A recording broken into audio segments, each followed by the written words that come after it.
आताशा होत आले यापुढे ते ना कधी होणे. आताशा होत आले यापुढे ते ना कधी होणे. आता तरी मिळून सर्व बोला.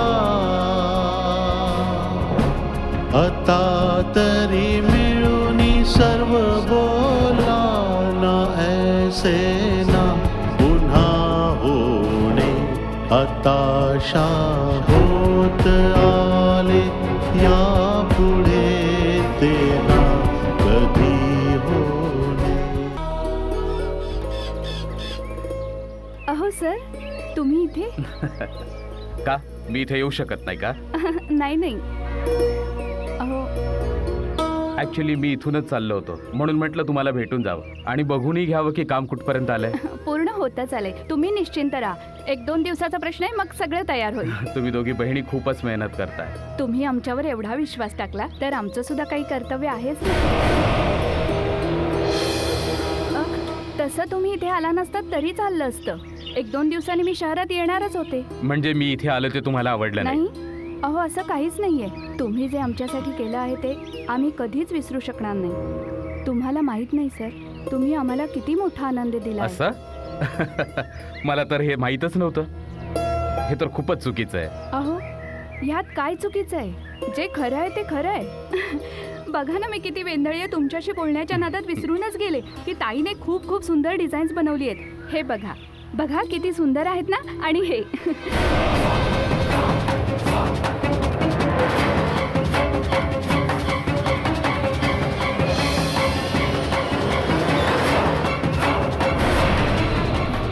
काय झालं सर? काही नाही काही नाही काही नाही, बस असंच. या आत या, मी तुम्हाला चांगल्या डिझाईन दाखवते. अगं तू कोणत्या डिझाईनच्या भानगडीत पडलीस? तू जी कोणती डिझाईन बनवशील त्या सगळ्या पास आहेत. तुला फक्त पैसे हवे आहेत ना? हे तुम्ही काय करताय सर? अगं अगं घाबरू नको. तुला पैसे हवे आहेत ना? तुला जे काही हवंय ते मी तुला देईन. तू फक्त बोल तुला काय हवंय.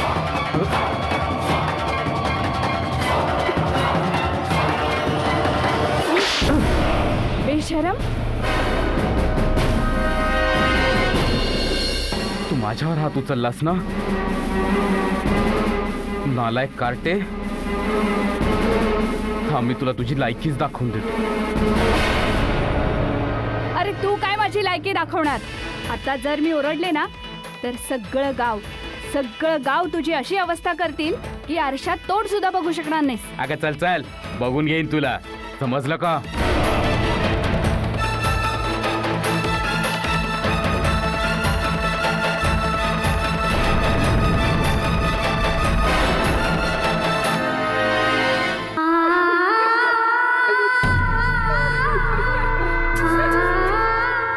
गीतू, काय झालं? काय झालं बाळा? तू का रडतीयेस? ताई त्या शहरातल्या माणसाचा ऍडव्हान्स परत देऊन टाक. तो चांगला माणूस नाहीये ताई. आपण त्याचं काम कधीही करायचं नाही ताई. अगं नेमकं काय झालं सांगशील का? काय झालंय? तू का रडतीयेस? काय झालंय?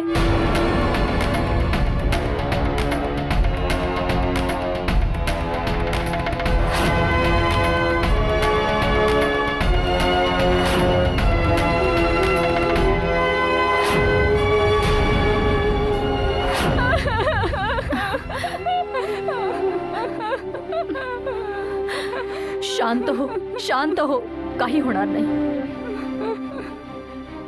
काय झालं तारा? गीता का रडतीये? अरे काही सांगाल की नाही? दादा, असं वाटतंय की आमच्या परीक्षेचा काळ अजून ओसरला नाही. तो शहरातला माणूस होता ना, ज्याच्यासाठी आम्ही ह्या सगळ्या वस्तू बनवल्या होत्या तो घरी आला होता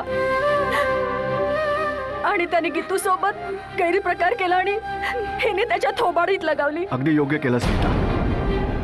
अशा माणसाच्या थोबाडीतच मारली पाहिजे आपण.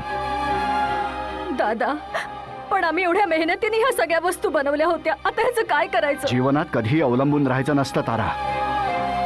आणि जीवनात असं कुठलंच काम केलं नाही पाहिजे जे केल्यानंतर आपल्याला पश्चाताप करावा लागेल.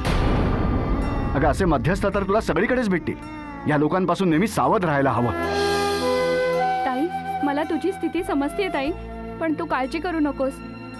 सगळं ठीक होईल. आपण बनवलेल्या वस्तू इतक्या चांगल्या आहेत की त्या कोणीही विकत घेईल. मग आपल्याला मध्यस्थाची गरज भासणार नाही. हो ताई, आपण आपल्या वस्तू शहरात नेऊन प्रत्येक दुकानात नेऊन विकूया. यामुळे लोकांबरोबर आपली ओळखही होईल आणि आपला फायदा सुद्धा होईल. तारा, गीता अगदी योग्यच बोलते. हिच्या बोलण्यात सच्चेपण आहे. तुम्ही दोघींनी ह्या सगळ्या वस्तू बाजारात नेऊन विकायला हव्यात. आणि तुम्ही दोघींनी जी मेहनत घेतली ना, ती मेहनत कधीच वाया जाणार नाही.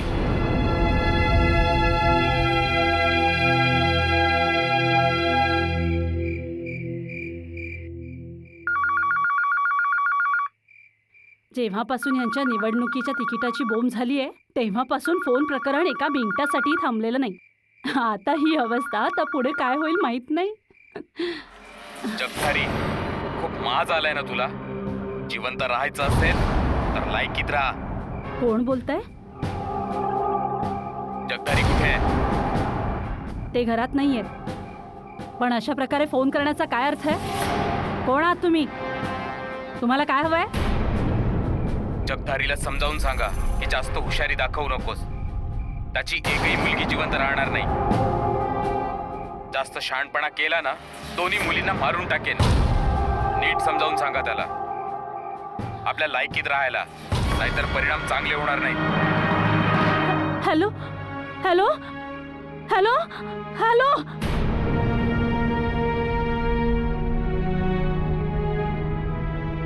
अरे परमेश्वरा, यांना किती वेळा समजावलं होतं की आपल्या भांडणामध्ये मुलींना सहभागी करू नका, पण कोणीच माझं कधीच ऐकत नाही. अरे देवा, आता हा नवीन शत्रू कुठून जन्माला आला? आता काय होणार?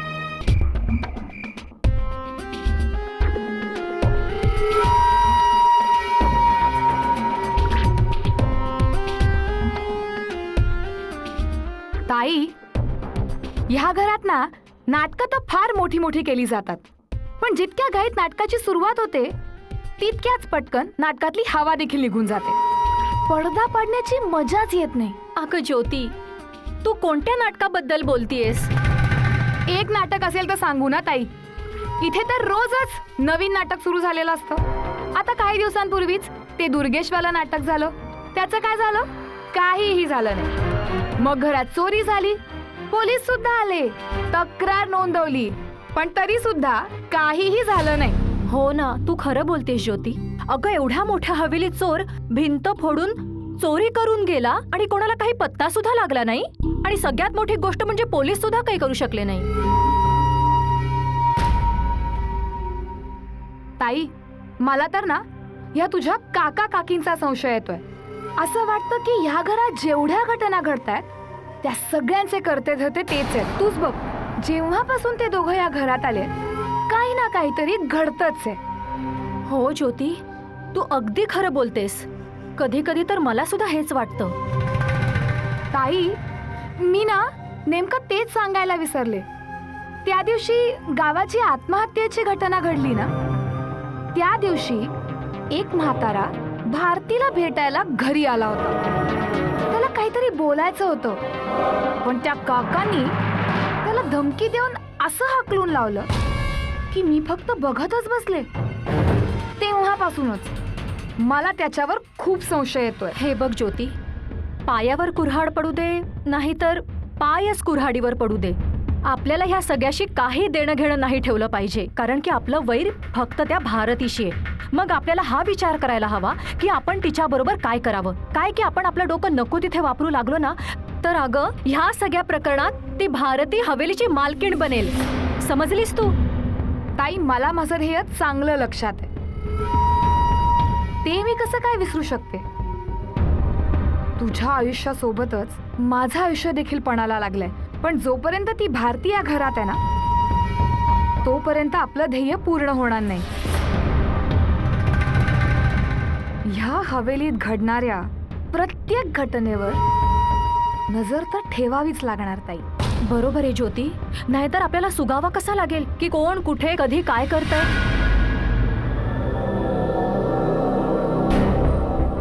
आय्या ज्योती, माझ्या डोक्यात एक कल्पना आलीये. कोणती? हे बघ, भारतीला खूप घमेंड आहे ना की ती घरच्या कामांबरोबरच बाहेरची सुद्धा कामं करू शकते. ह्यामुळे सासूबाईंची लाडकी सुद्धा आहे. सगळ्यांना हेच वाटतं ना की बिचारी किती मेहनत करत असते, घराबरोबरच बाहेरची सुद्धा कामं करत असते. तर मी असा विचार करत होते की मी सुद्धा बाहेरची कामं करायला का नाही सुरुवात करावी. काय म्हणतेस तू? खूप चांगली आयडिया आहे ताई. ऍक्च्युली ना, काही दिवसांपूर्वी मीच तुला हे सुचवणार होते. पण ज्योती, असं काही करायचंय की या हवेलीतले लोक तर सोडच, संपूर्ण गाव माझं कौतुक करेल. हे बघ, मी जरी विधवा असले तरी इतरांसारखं घरी बसून मला आयुष्य काढण्याची इच्छा नाहीये. मला असं काही करून दाखवायचंय की सगळे लोक भारतीला सोडून माझं गुणगान गातील, माझं कौतुक करतील. कारण काहीही करून मला त्या भारतीचं गर्वहरण करायचंच आहे. पण ताई, तू नक्की काय करणार आहेस? हेच तर ठरवायचंय ना ज्योती, की मी नेमकं असं काय करावं. म्हणजे मी असं नेमकं काय करू शकते. विचार करूया ताई, विचार करू. आणि आता तू म्हणतेस तर विचार हा करावाच लागेल.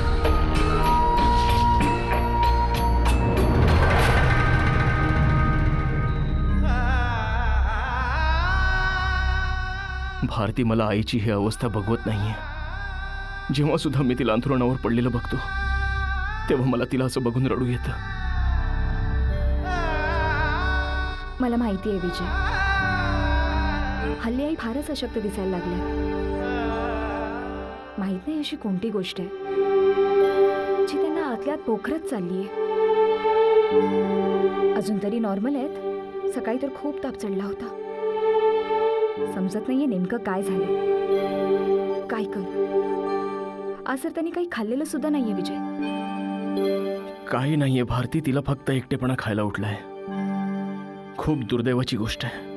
घरात एवढी सगळी लोक आहेत, पण कोणाजवळ ही वेळ नाहीये की थोडा वेळ तिच्यासोबत घालवावं. फक्त हेच कारण आहे, अजून काहीच नाही. हीच तर या कलियुगाची रीत आहे विजय. हे काय, आपल्या 2-3 मुलांचं एकत्र पालन पोषण करून त्यांना मोठं करते, त्यांचा एकटेपणा दूर करते.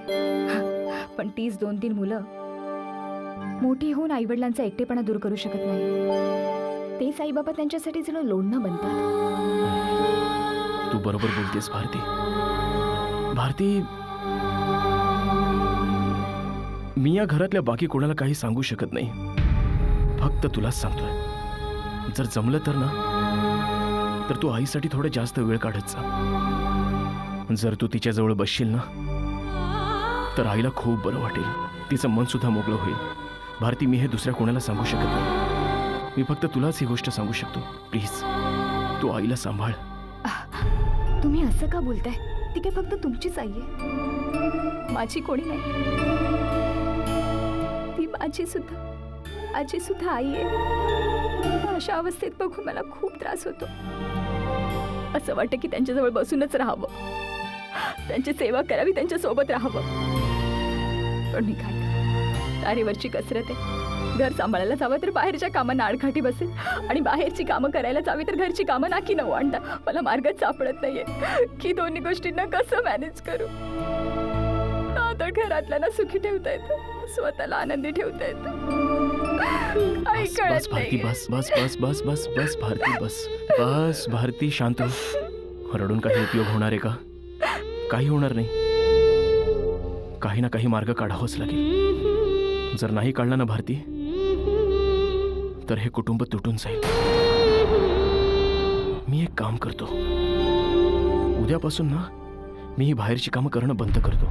मी लवकर घरी परत येत जाईन. आईसोबत बसेन, थोडा वेळ घालवला ना तर आईला खूप आनंद होईल. तुम्ही अगदी बरोबर बोलताय विजय. उद्यापासून मी पण आईंसाठी वेळ काढत जाईन. जेवढा शक्य होईल तेवढा वेळ मी त्यांच्यासाठी काढत जाईन. त्यांना लवकरात लवकर बरं व्हायला हवं विजय. आई या घराचं सर्वस्व आहे. या घराला, या परिवाराला आईंची खूप गरज आहे. जर का त्या अशा संतुलनाला जास्त वेळ खेळून राहिल्या ना विजय, तर ते ना घराच्या हिताचं ठरेल ना आपल्या हिताचं.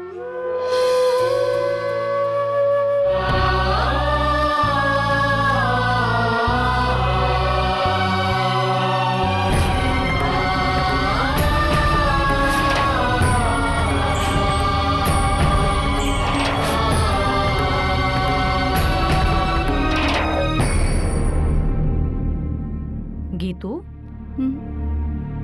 तू का अशी चेहरा लटकवून बसलीयस? कसला एवढा विचार करतेस तू? विचार करते ताई, एखाद्या माणसाचा चेहरा किती सोज्वळ असतो. जेव्हा आपण त्याला पहिल्यांदा भेटतो तेव्हा तो किती चांगला वाटतो. विचार करतो की देवाने तशीच व्यक्ती दुसरी बनवली असेल की नाही.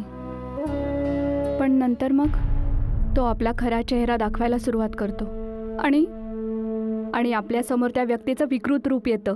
अजून तू तीच गोष्ट आठवून आठवून स्वतःला त्रास करून घेतेस. अगं, तू ती गोष्ट विसरून का नाही जातेस? वाईट स्वप्न होतं असं समजून ती गोष्ट विसरून जा. येणाऱ्या उद्याचा विचार कर गीतू. तुझ्या पुढच्या भविष्याचा विचार कर तू. मी किती सुंदर स्वप्न बघितली होती. असं वाटलं जणू सगळी कामं घरी बसल्या बसल्या अगदी सहज होऊन जातील. दोघींनी आपल्या वस्तू बनवल्या असत्या आणि आपल्या वस्तू जगात प्रसिद्ध झाल्या असत्या. पैशाबरोबर आपल्याला नाव, लौकिक सगळं मिळालं असतं. पण दिवसा पाहिलेली स्वप्न कधीच पूर्ण होत नाहीत ताई. कधी पूर्ण नाही होत. जर सगळं एवढं सोपं असतं तर हे कोणीही सहन करू शकलं असतं नाही. बघायला गेला तर हा मार्ग खूपच सुकर वाटतो, पण जेव्हा आपण त्याच्यावरून चालतो तेव्हा कळून येतं की ह्या मार्गावर नुसती फुलं नाहीयेत, तर काटे सुद्धा आहेत. आणि बुद्धिमान तोच ठरतो जो काट्यांना दूर सारून स्वतःसाठी मार्ग काढतो. तू असंच म्हणायचीस ना? मग वेडे, आता काय झालं तुला? ताई, मला असं वाटतं की माझ्यामुळे तुझी सगळी स्वप्न धुळीस मिळाली. माझ्याचमुळे ग सगळं होत्याचं नव्हतं झालं ग ताई. हे सगळं माझ्याचमुळे घडलं ना ग ताई. माझ्याचमुळे ना. असा विचार का करतेस तू गीतू? तुझ्या मनात असे विचार काय येतात? तू असा का नाही विचार करत की ह्यापेक्षाही वाईट घडलं असतं जे तुझ्या धीटपणामुळे नाही झालं? जर तू त्या माणसाला विरोध केला नसतास तर त्याचं धाडस अजून वाढलं असतं. हे तर चांगलंच झालं ना की अजून काही वाईट होण्या अगोदरच त्या माणसाचा खरा चेहरा दिसला. तो माणूस आपल्या कलेचा, आपल्या मेहनतीचा सौदा करायला आला नव्हता. तो तर आपल्या अब्रूचा सौदा करायला आला होता. आणि अशा नीच आणि नालायक माणसासोबत काम करण्यापेक्षा तर चांगले की आपण अशा माणसाबरोबर कामच करू नये. हो ताई, तू तर बरोबरच बोलतीयस. पण ताई, तुला पटतंय ना की मी योग्यच बोलते? मग हे पण परंतु सोडून दे. जे काही होतंय चांगलं होतंय आणि जे होईल ते सुद्धा चांगलंच होईल. हे बघ, ह्या जगात फक्त वाईट माणसं नाहीयेत आणि हे जग ना कुठल्या एका माणसाबरोबर सुरू होतं आणि ना कुठल्या एका माणसावर संपतं. आपण खूप मेहनत करूया. आपल्या वस्तू स्वतः बाजारात जाऊन विकूया. लक्षात ठेव, प्रयत्नांची शिकस्त करणारे कधीच हारत नसतात. हो ताई, मी सुद्धा कधी माघार घेणार नाही. उशिरा का होईना, पण आपल्याला यश नक्की मिळेल ताई. आणि आपल्याला कोणी अडवू शकणार नाही. कोणी नाही. शाबास, आता तू माझी गीतू शोभतीयस. बघच, आपण उद्याच आपल्या हाताने बनवलेल्या वस्तू बाजारात नेऊन विकूया. पटापट सगळ्या वस्तू विकल्या जातील. तुला एवढा विश्वास आहे? मला माझ्या गीतूवर आणि तिच्या कलेवर स्वतःपेक्षा जास्त विश्वास आहे.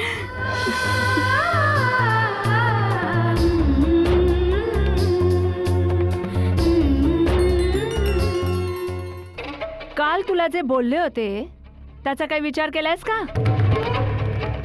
कशाबद्दल काकी? कशाबद्दल? म्हणजे कालचं बोलणं विसरलीस? खरंच विसरली आहेस की विसरण्याचं नाटक करतेस?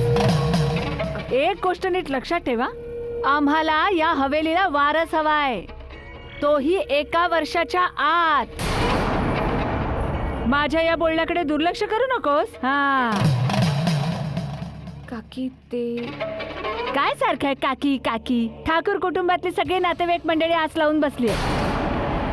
आणि ही तुझी सासू आहे ना, तिच्या आजारपणाची काही कल्पना आहे का तुला? कसला आजार आहे तो?